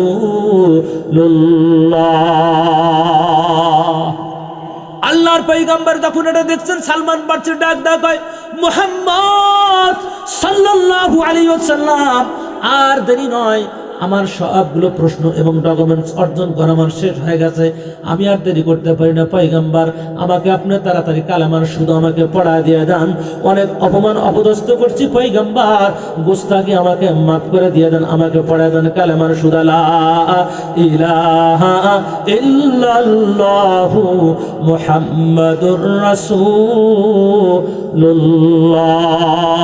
কালেমা পড়া মুসলমান হয়ে গেল। সালমান ফারসি বল পয়গম্বরের কাছে আসা যাওয়া করে, কিন্তু পয়গম্বরের সান্নিধ্যে বেশিক্ষণ লাভ করে না। সুযোগ হওয়ার কারণ হলো সালমান ফারসির মালিক হলো ইহুদি, এটাকে সহ্য করতে পারে না। এই জন্য সালমান ফারসির লম্বা ঘটনা, অতদূর আরাম যাব না। আল্লাহর পয়গম্বর ডাক কয়, সালমান রে, তোমার মনে হয় কষ্ট হইতেছে আসা যাওয়া। সালমান ডাক কয়, পয়গম্বর, কষ্ট তো আমার হইতেছে, কারণ হলো আমার মালিক আপনার কাছে আসতে দিতে চায় না। আমার মালিক বড় কঠোর মেজাজ, আমার মালিক অত্যন্ত বড় মুনাফিক এবং ইহুদি মানুষ, আপনাকে সহ্য করতে পারে না। আল্লাহর পয়গম্বর ডাক কয়, তাহলে তোমার মালিককে তুমি যা সেটা বলো, তোমার মালিক তোমাকে কোন শর্তে আজাদ করে দিতে চায়, আমি তোমাকে সেই শর্তটা পূরণ করে দিয়ে দিব। সালমান ফারসির সঙ্গে সঙ্গে মালিককে যা সেটা বলে, মালিক আর আপনার কথা শুনতে আমি রাজি নই, কোন শর্তে আমাকে আজাদ করে দিতে চান, আমি সেই শর্তে প্রস্তুত আছি রে মালিক, মেহেরবানি আমাকে বলে দিয়ে দেন, আগামীকাল থেকে আপনারা আর আমি কোন গোলামি করবো না। মালিক ডাক কয়, আশ্চর্য ব্যাপার কি, তোর জবান খুলে গেল, ব্যাপারটা কি? বলে, হ্যাঁ জবান আমার খুলে গেছে, কোনো অসুবিধা নাই, বলেন বলেন কোন শর্তের বিনা আমাকে আপনি আজাদ করে দিতে চান। মালিক এবার ডাক কয়, আমাকে 300টা খেজুরের চারা, আমার বিশাল একটা চটিয়াল ময়দান আছে, এই বাগানের মধ্যে 300টা খেজুরের চারা লাগাইতে হবে, এরপরে সেই গাছগুলো বড় হবে, পর্যাপ্ত পরিমাণ খেজুর ধরবে, খেজুরগুলো পাকবে, তারপরে তোমাকে আমি আজাদ করে দিয়ে দিব। একটা কথা বলেন, যারা খেজুর গাছ গাড়ে এই লোকগুলা, ওই খেজুর গাছের ফল খাওয়া কিন্তু বড় কঠিন আর জটিল হয়ে যায়, লম্বা সময়ের দরকার হয়। সালমান ফারসি পয়গম্বরের কাছে চলে আসতেছে, মনটা কান্না কান্না। আল্লাহর পয়গম্বর ডাক সালমান, কি হয়েছে? মনটা ভারাক্রান্ত। সালমান ফার্সি ডাক দেখায়, পয়গম্বর আমার মনে হয় কপালে আর আজাদি নাই। মনে করছিলাম হয়তো আজাদ পাওয়ার পরে পয়গম্বরের খেদমত আমি বেশি দিন পর্যন্ত করতে পারবো, পয়গম্বরের সাহাবত আমি অর্জন করতে পারবো, মোহাব্বত আর ভালোবাসা আমি এখান থেকে উঠাইতে পারবো। না না পয়গম্বর, আমার মালিক যে শর্তে আমাকে আজাদ করতে চায় এটা সম্ভব না। আল্লাহর পয়গম্বর ডাক ডাকায়, তোমার মালিক কি বলতেছে বলে 300টা খেজুরের চারা লাগাইতে হবে। আল্লাহর পয়গম্বর বলে কোনো অসুবিধা নাই, লা তাকুনাতু মির রাহমাতিল্লাহ, লা তাকুনাতু মির রাহমাতিল্লাহ। আল্লাহ তাআলার রহমতের দরবার থেকে নৈরাশ হতে নেই, খবরদার তুমি নৈরাশ হয়ে যাও না। তোমার মালিককে বলো আগামীকাল আমরা সবাই খেজুরের বাগান আমরা খেজুরের চারাগুলো লাগাই দিয়ে আসবো। সালমান ফার্সি মালিকের কাছে যায়, সেরা সুসম্মান দেয়, অসুবিধা নেই আমি আগামীকাল রাজি। হযরত আলীকে পয়গম্বর ডাক ডাকার, আলী সকল সাহাবায়ে কেরামদেরকে এলান দিয়ে দাও আগামীকাল যেন 2টা 5টা 10টা করে খেজুরের চারা তারা যেন সবগুলা নিয়ে আসে, কালেকশন করা শুরু করে দেন। হযরত আলীকে ডাক দেবেন, আল্লাহর পয়গম্বর কালেকশন করা শুরু করলো হযরত সালমান ফার্সিকে আজাদ করার জন্য। সুতরাং এই কালেকশন কিন্তু নতুন কোনো জিনিস নয়। কালেকশন ধর্মের জন্য কালেকশন, মাদ্রাসার জন্য কালেকশন, মসজিদের জন্য কালেকশন, খারাপ ভালো লোকের জন্য কালেকশন, মানুষ কিছু কিছু মানুষের বিয়ে শাদীর জন্য কালেকশন করে। এই যে যত ভালো কাজ, ধর্মীয় কাজ, সকল কাজের জন্য হাত বাড়ান, পয়গম্বরের সুন্নাত। আল্লাহর পয়গম্বর বলেন আমার অত্যন্ত মহাব্বতের মানুষ এবং অত্যন্ত ভালো একজন বন্ধুবর মানুষ, অত্যন্ত ভালো মানুষ, আমার পরিচিত মানুষ ভাই মোহাম্মদ সাজ্জাদ আলী। ওনার বাড়ি হলো বগুড়া এলাকার ভিতরে, সিরাজগঞ্জে বিয়ে শাদী করছে। এখানে আসছে কোন সম্পর্ক আমি জানি, রাস্তার ভিতরে আমি চলে আসি। এই যে আপনাদের ধানগড়া চৌরাস্তা, যখন এখানে ওনার সাথে সাক্ষাৎ হয়েছিল 500 টাকা দান করছে, আমাকে মোহাব্বত করে আপনাদের মসজিদ দান করছে। আল্লাহ তাআলা ওনার সমস্ত মুশকিলাতকে আল্লাহ পাক আসান করে দিয়ে দেন। জোরে বলেন না আল্লাহুম্মা আমিন।